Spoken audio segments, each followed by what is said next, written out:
the Grey Hat Beard podcast.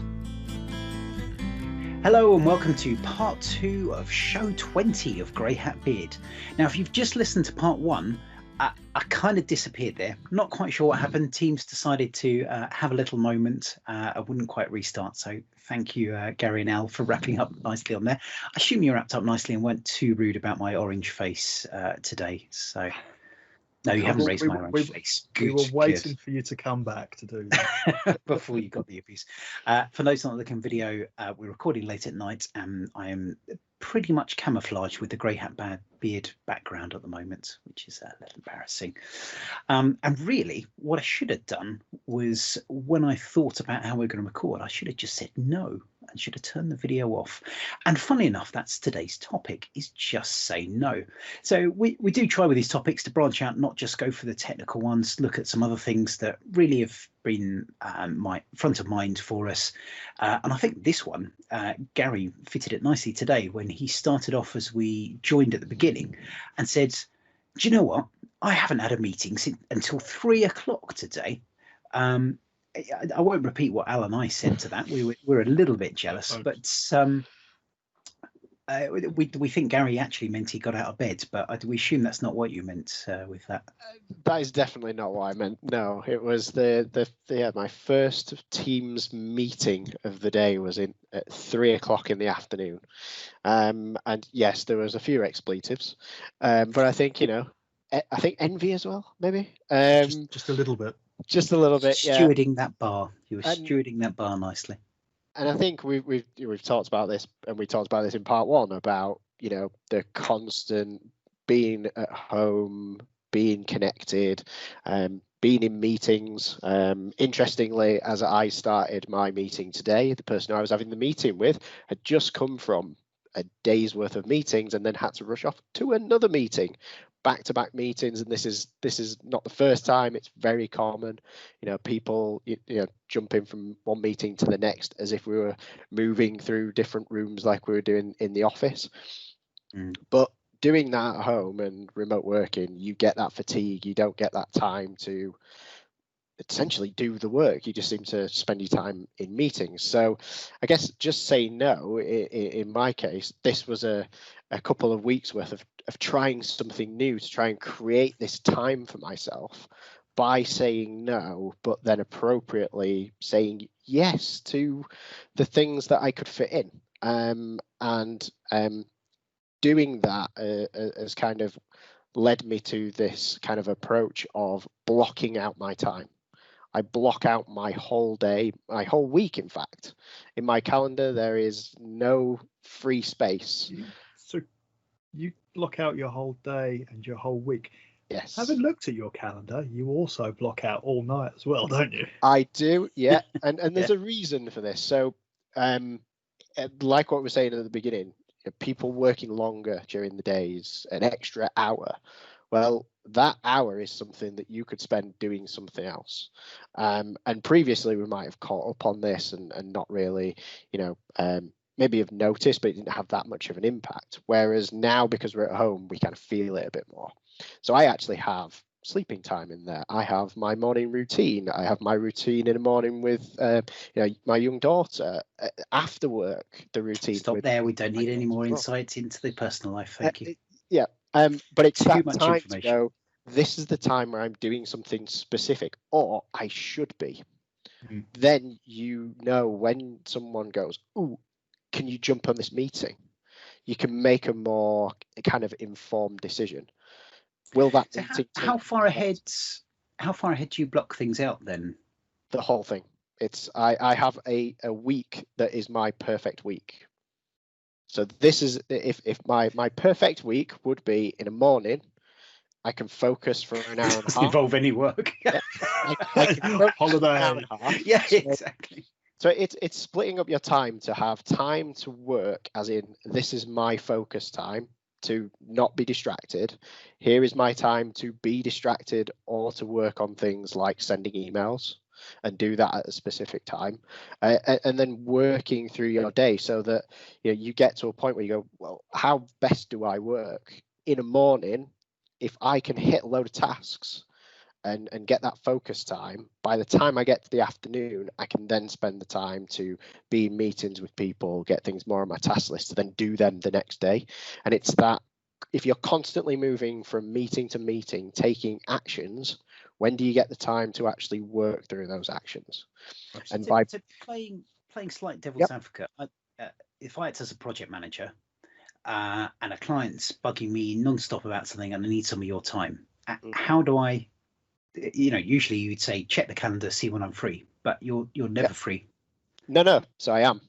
So when I said I block out my calendar, I block it intentionally for busy time, free time.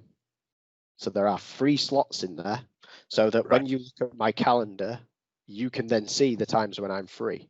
So the afternoons, I prefer to have meetings in the afternoon because generally you're kind of in that afternoon slump maybe, and you just wanted to chat to people, but you've done a lot of the work in the morning. See, I'm the opposite. I don't want to speak to anyone at that point. But, yeah, so that's interesting though, Kev, because I'm the opposite as well. And if you compared Gary's calendar to my calendar, you would think that we would never have a meeting together. Because this is why we're recording at 8 o'clock at night.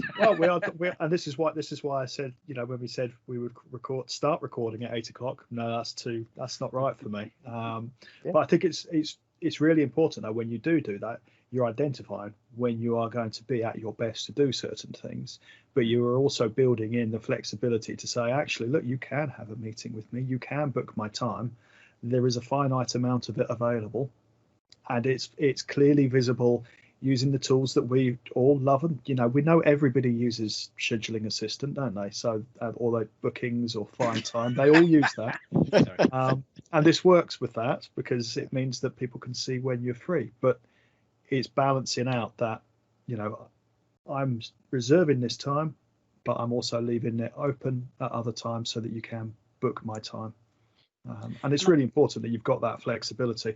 The other thing that I've found, having implemented a similar process, is the need to be able to actually flex.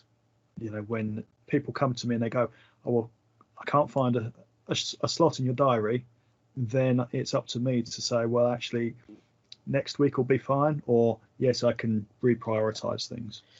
And that's a key thing on that, though, is that, it looks like you look at my calendar, you go, wow, this is super structured, is that it's not. It's an ideal day. It's an ideal week. But, there's lots of compromises that you need to make on that. I can't just sit here and say, no, it doesn't fit with my schedule. It's what works with us. But it's keeping it front and center to say, OK, I'm taking away from something. I need to put that time back somewhere. So if someone wants me for a whole morning, then I might go and look at the afternoon for kind of getting some not downtime, but quiet time to do some work. But it's also an acknowledgement that to do effective work, you need time to be able to do that. And when people are constantly badgering you for time, actually, you do need to, and it's a hard thing to do, you do need to stand up and say no. And that can sometimes be to clients as well, whether your clients are like us, you're a consultant and they're a third party, whether the clients are people in your organization that you effectively offer services for. You do have to be able to say no and not always turn around and do every single meeting to be able to deliver the things effectively that you want. And I think, to me, this is the most important about just say no, is reminding ourselves that saying yes to everything is not going to make people happier or make things be done more effective. Being honest with yourself, as exactly as you've done there, Gary, about when you can be effective, when you can do things, is an important part of it. Not being pushed to do deliveries that you don't think will work in time. If you really don't think it can be done in a week, you have to say no. And I think it's being that honest with it as well. And you also, I mean, this is where you need to also be aware that if you're going to attend a meeting, if somebody's going to book a meeting in, you need to have time to follow up on it. You're going to have some sort of actions. Hopefully you have an agenda and you can see what those actions are going to be, but it does mean that you've got time put aside to actually focus on what those actions are to make sure that the outcomes of whatever you've been asked to do are successful. Yeah, I think that today's been kind of a good day in terms of meetings for me. Brilliant.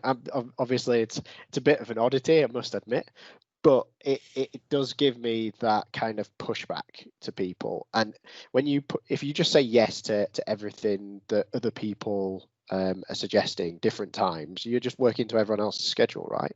You're not working to your own. You're not protecting your own time. So it's that, not being afraid to go back to say, look, I'm not available at this time, but I am available at this time.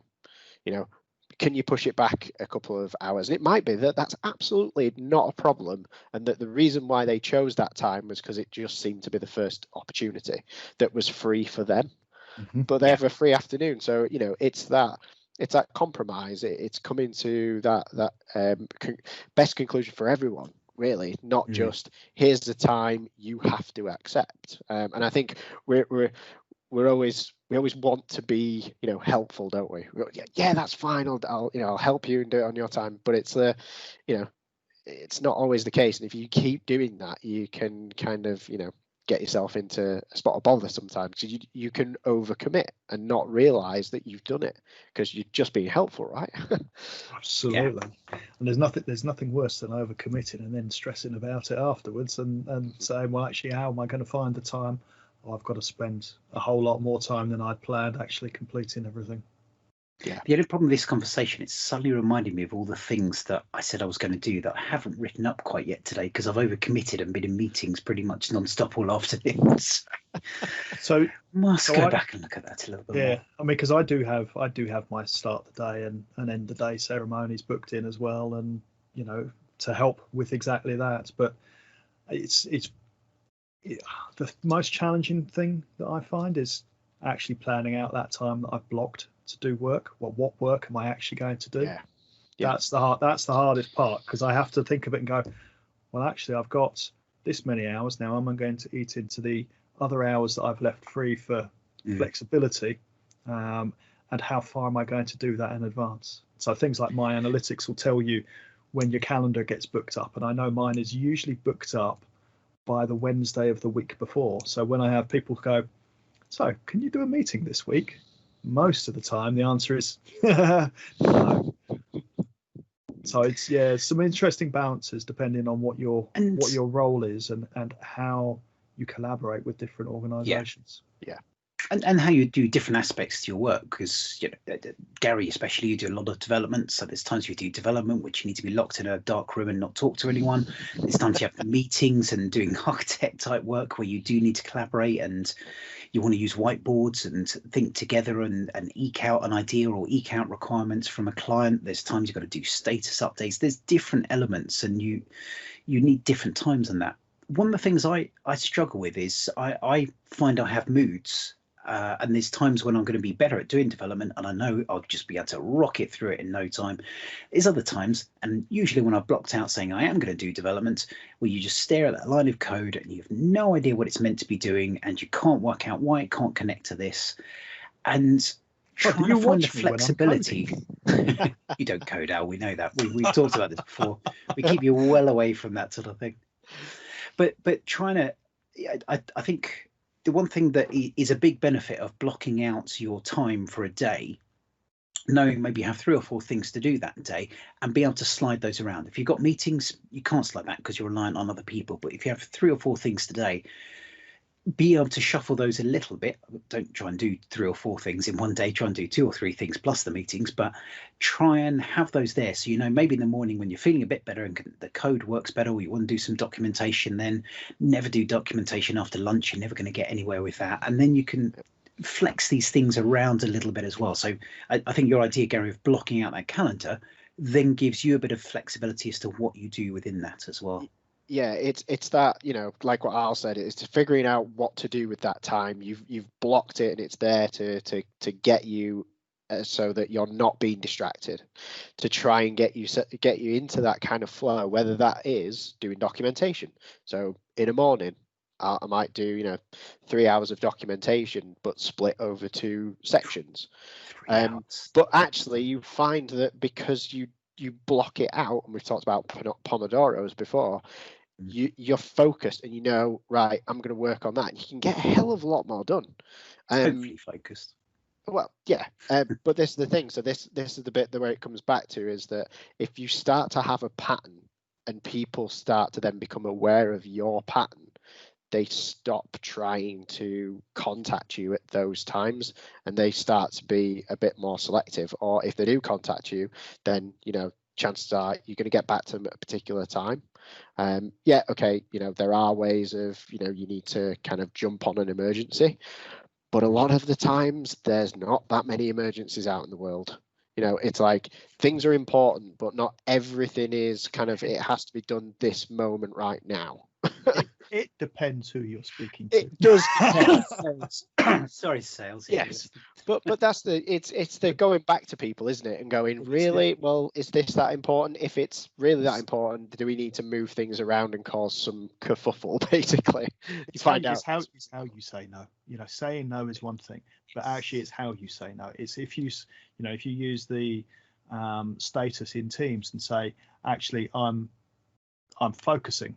You know, and I usually focus up till midday. Then at least you're saying no, but setting an expectation on when you're going to be available. You know, in my footer and emails, it says, if you want to book time with me, click on this link to go to bookings. You know, it's making sure that you're saying no, but actually giving an alternative option as well, so that people can actually get your time.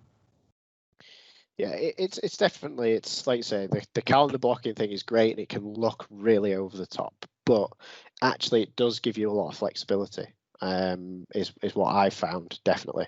But it gives you that opportunity to just move things around and, you know, say in the morning, actually, yes, I do need to take a meeting. That's going to usually into my focus time. Actually, I'll move that focus time to a little bit later. I might move my lunch around. I tend to now have a lot later lunch. So whilst everyone's going for lunch at 12, I'm still in focus mode and I actually have my lunch at 1.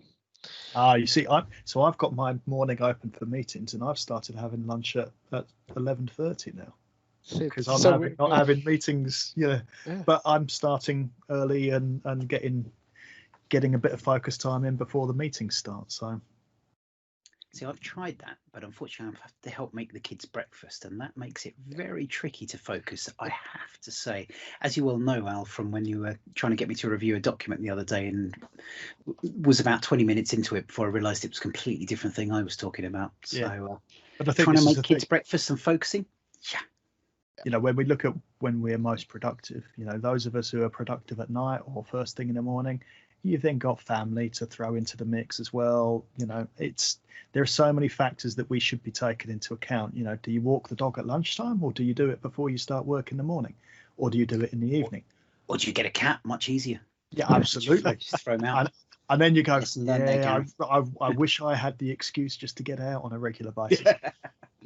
But it's all of these things that, you know, I think I know people who are certainly walking their dogs, you know, some in the morning, some at lunchtime, some in the evening, and it's all down to when we're most productive, isn't it? Yeah, it's interesting. We noticed in the hackathon we were talking about, you know, structuring your day. You know, you've just said, Al, you start work earlier. Kevin can't do that because, you know, he's looking after his kids. I can't start earlier. I'm looking after, my daughter as well.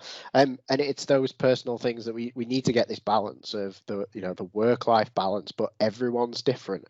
And to throw another element into the mix. So a bit of a call out to Damien at CPS. He likes to work late on a night, and he's quite flexible, and he can do that. And it's, you know, he's got that flexibility in the way that he works, but then, you know, with everyone working during the day, part vampire. That is true. Yes, there is that, but it's another thing of remote working. You shouldn't always, you know, think that everyone's going to be in the office at the same time as you. This asynchronous kind of communication that happens. Which reminds me, Gary, you shared a great post on that from, was it GitLabs? GitLab, yeah. GitLab, talking exactly that, which was really interesting. It's one of the things that we used to have a developer work for us at CPS who, great developer, but his working hours were irregular to say the least. And I really had no problem with when he actually worked. The only thing that I really needed him to do all the time was to actually communicate when he was going to be available, so that people weren't left going, well, where is he? It's 9 o'clock and he's not working. Well, no, he's been up And till 3 o'clock in the morning working, and everything that he said he was going to do by today is done. And that communication expectation is really important to allow people the flexibility, and that does take it into the async world of communication rather than the synchronous form of communication that a lot of people expect is the only way to communicate. Yeah. And for anyone who's not developers, who the word async is being lost, and what we're talking about is, if you send an email, that's asynchronous. You wouldn't always expect a reply to that straight away. It's sending it out there, so it's there for people to consume when they're ready to consume it, versus a phone call where, if on a phone call you sit and wait for someone to reply, it's going to get really awkward on there. I'm just putting, for those who are watching along on the video, some examples on there, like new team member introductions. New team member creates a 2-minute video introduction. So that's the asynchronous version. Rather than stand up in a meeting room, sing a karaoke song and tell a bit about their lives, you can have that video to do the same thing, to say a bit about you. It doesn't need to be that face-to-face, that traditional, this is a new person, let me take him or her around every single desk and say hello to everyone, and have that awkward moment where the person there can't remember what they do as a job anymore. It's always awkward, and the idea of having that video that people can do, so you can do it at their own time. I think, Al, you're talking about the developer. The other side is not, say, just when they're available, but also when they've done things, to share that, put on a Teams channel, send an update at the end of whatever their day is, just to say what they've done, where things are at, so that if someone else needs to pick that up or is just wondering, they're not going to hassle them, wake them up, or hassle them when they're not around. They can see what's going from somewhere else as well. I think generally the asynchronous conversations and communication is something that, on one hand, we've had it for years. Email, as you say, is the most asynchronous communication, but it's not expected to be that way by a lot of people now. It is expected that people respond to it in an almost synchronous manner. And I think part of, I when I do my sessions on productivity, I ask how many organizations have a sort of a commitment to actually how fast you should respond to emails, and virtually no organizations do. So that expectation is never actually set in terms of how fast people respond. And I think when you start to get into this space, you're kind of saying, well, actually, we want to be really clear. This communication format is expected to be used in these sorts of scenarios with this sort of response time, whereas this communication is better for these other scenarios. Mm-hmm. And that makes a massive difference when people know what to use and how to use it, and what expectations there are on them in order to respond to it in a timely manner. You all know I love my devil's advocate, but just to play the other side of things, one thing to think about is that if we think about asynchronous, we're talking often about developers who want to do things at their own time, not necessarily developers, but people who want to sort of sit and focus on work, do things at their own time. It's worth thinking there are people, and I think a lot of project managers, who absolutely thrive on that person-to-person engagement. So making sure that you make that time to be engaged as a person-to-person as well. It's not just let's avoid and let's have all status reports, let's do everything by text. There are many people who thrive and need that engagement that takes place when you have live conversations. So making sure, as Gary, you're talking about blocking out time for meetings, making sure you have times for those to be productive as well, and to have a bit of a natter. Yeah, you've got to have the option for both times. You can't just go into a hole and just use one form of communication. You've got to have the capacity for multiple formats. Yeah, absolutely. Well, I think we've covered a lot there about saying no. Oh, actually, one more thing I was going to talk about there. We talked about saying no and pushing back on work. The other thing to think about is overcommitting for things you don't really know about. So stretching yourself. Al and I, we both talked about being jack of all trades, master of none, and things on there. Kind of committing to doing things that you're not really sure you can do. That is bound to bring about stress. So if you can't do it, don't just try and please people and say, yeah, I'll learn that. That's no problem. Yeah, Python, I'll learn a bit of Python. It's just not a good idea. Don't overcommit yourself to things you can't do. Know what your boundaries are. Not saying never stretch yourself, absolutely do. Just don't commit yourself to stretching yourself because you're going to bend too much. I think the way I would describe it is push yourself, but don't commit yourself. Yeah, exactly. Because we all want to be pushed, but committing, that's something different. And only commit when you are 90% confident you can get it done in the time that you've given yourself and said that it can be done in. I mean, that's a whole different conversation about how you do estimations and which looking at your two faces, that's not a conversation for now. Maybe that's a whole different episode. You got that one right. That's not a bad idea. Yeah, but it's the same principle, isn't it? Try not to overcommit yourself, because nobody will be happy if you're overcommitting yourself. And if you do keep kind of committing like time box things and you keep going over, there is a certain point where you could say make these things longer because you're going to take that time. But what happens, for example, if you're doing a podcast recording and you say you're never going to do it within an hour, and then you say, well, let's make it an hour and a half, the reality is you end up going up to an hour and 3/4 as well. And on that note, on a completely unrelated subject, it's probably time to wrap up about there, isn't it? So I think that was a really good chat.